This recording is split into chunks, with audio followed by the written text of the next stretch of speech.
Today I rise to address an issue of a great concern that the significant implications for our nations and the lives of our countless Filipino seafarers who have been serving on board foreign-going vessels. The escalating dangers in the Gulf of Aden and the Red Sea. As a former master mariner, a ship captain, and a former seafarer who is navigating in some of the world's most treacherous waters, and now a legislator and a representative of the First District of Zamboanga City, entrusted with safeguarding our people's welfare. I feel a profound responsibility to bring this matter to the forefront of our deliberations. Just several weeks ago, we witnessed another harrowing incident involving a Filipino seafarer. 23 of them are kababayans and my kabaro on board MT Saunion or motor tanker vessel Saunion found themselves under attack and during a missile strike from the Houthi rebels. Fortunately, they were rescued by the European Union's naval missions. Operation Upsides and have since been repatriated safely home to our country. However, this incident is far from isolated. Since November 2023, at least 9 major attacks in these perilous waters have directly affected the Filipino seafarers, resulting in deaths, hostage situations, and the tragic disappearance of several individuals. Mr. Speaker, as a former seafarer, we have been experiencing piracy attacks, trying to board our vessels in the Gulf of Aden while passing through Red Seas, proceeding to Europe. Until now, there's no any significant action that is coming from our government. How I wish that we could help our fellow seafarers. Marinero din ako at nasasaktan ako tuwing may mga marinero na mamatay sa karagatan dahil po sa ambush o sa hostage taking sa kanila. We must remember that these are not mere statistics. Each of these incidents represents the lives of our fellow Filipino, their families left in anguish, and their futures hanging in uncertainty. May mga pamilya sila na andito, ang kanilang mga anak nag-aantay kung kailang uuwi itong mga seafarer natin na buhay. And among those most distressing cases is the ongoing captivity of the 17 Filipino seafarers on board MV Galaxy Leader, held hostage by the Houthi rebels since November of last year. While we have been assured that they remain safe, their prolonged detention is a stark reminder of the dangers of our seafarers' faces. Yes, we have heard that the government has a constant communications with our seafarers from the Galaxy. But unfortunately, hanggang ngayon, hindi pa sila napapauwi. Nandun pa rin sila sa kamay ng mga Houthi rebels. Ang tanong ko po, ano po ang aksyon ng ating gobyerno dito? Kawawa po sila, hindi po madali ang maging isang hostage. Napaka-mahirap po. Kung tayo na nga lang dito, nahirapan na sila pa doon.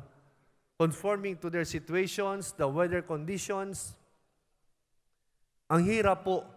Kaya ako po ay humihingi sa ating mahal na speaker at sa ating mga kabaro sa Kongreso.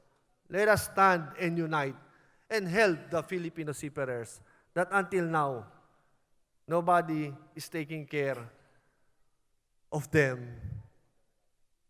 Na kung pwede sana, mapauwi na sila ng mabilisan dito sa ating bansa. The Department of Migrant Workers called for the elevations of the southern Red Sea and the Gulf of Aden from the high-risk zone to warlike areas. Just imagine, from high-risk zone, we become warlike areas.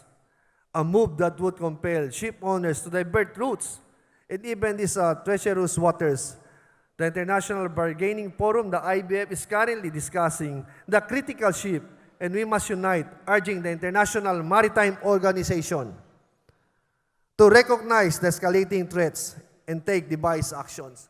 Alam niyo po, in the shipping industries, we have our IMO, the governing bodies of all shipping lines in the whole world, the one who's implementing rules and regulations for sea.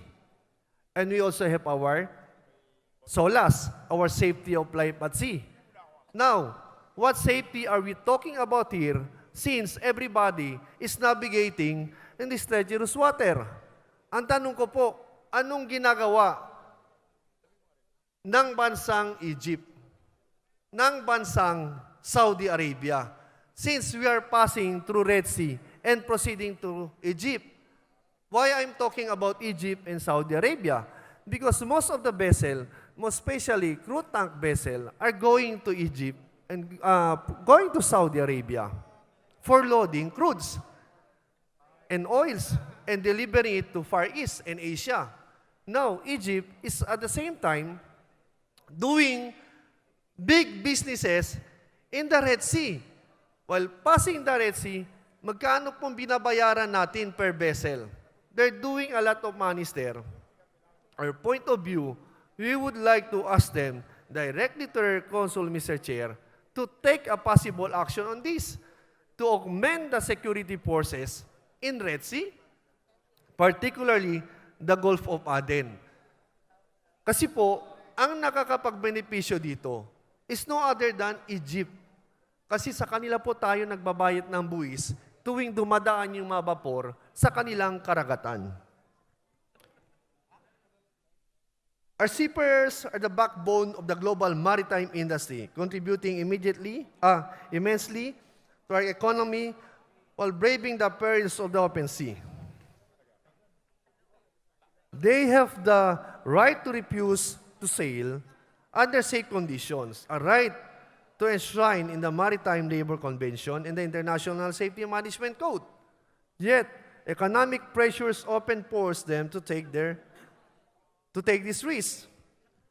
Yes, as per our contract, DMW contract, if we don't want to cross the treacherous water, pwede po. But ang problema, kapag umuwi ang seafarer, kawawa rin ang seafarer. Bakit po? Hindi na po makakasakay ng barko. You will be banned from your company. And these things had happened to my previous or my former colleagues sailing on board our previous company. Kaya nga po, I'm calling the attentions ng ating mahal na speaker. Of course, referring this to the Committee on Transport, since we don't have a Committee on Maritime in Congress, referring this to the Committee on Transport na kung pwede po sana, bigyan ng aksyon. Kawawa po ang ating mga marino. There are more or less 1 million seafarers scattered all over the country, all over the world, that is servicing on board foreign going vessel. Kawawa po sila eh. Kailangan po may boses ang mga marino. And even though I'm the first district representative of Zamboanga City, as a former seafarer, I'm here standing to become their voice in Congress. The recent surge attacks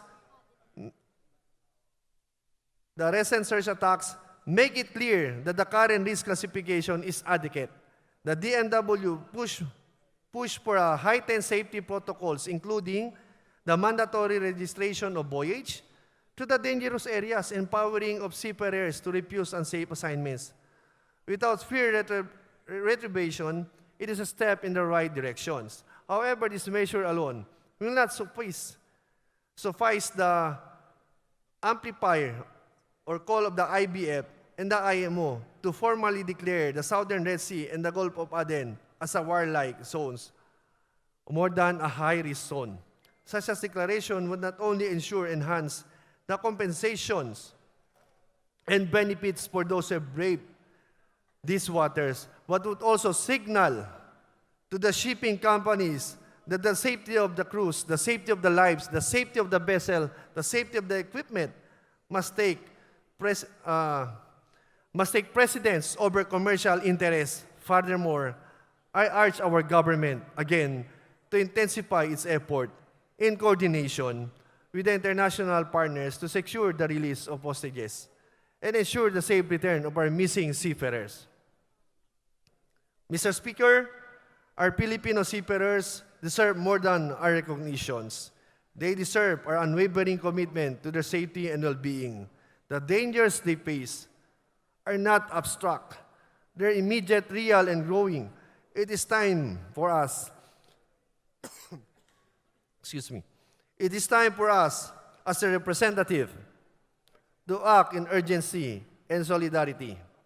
Let us stand together in this call, not just as a legislator, but as an advocate for the dignity and security of every Filipino seafarers that navigating in these waters.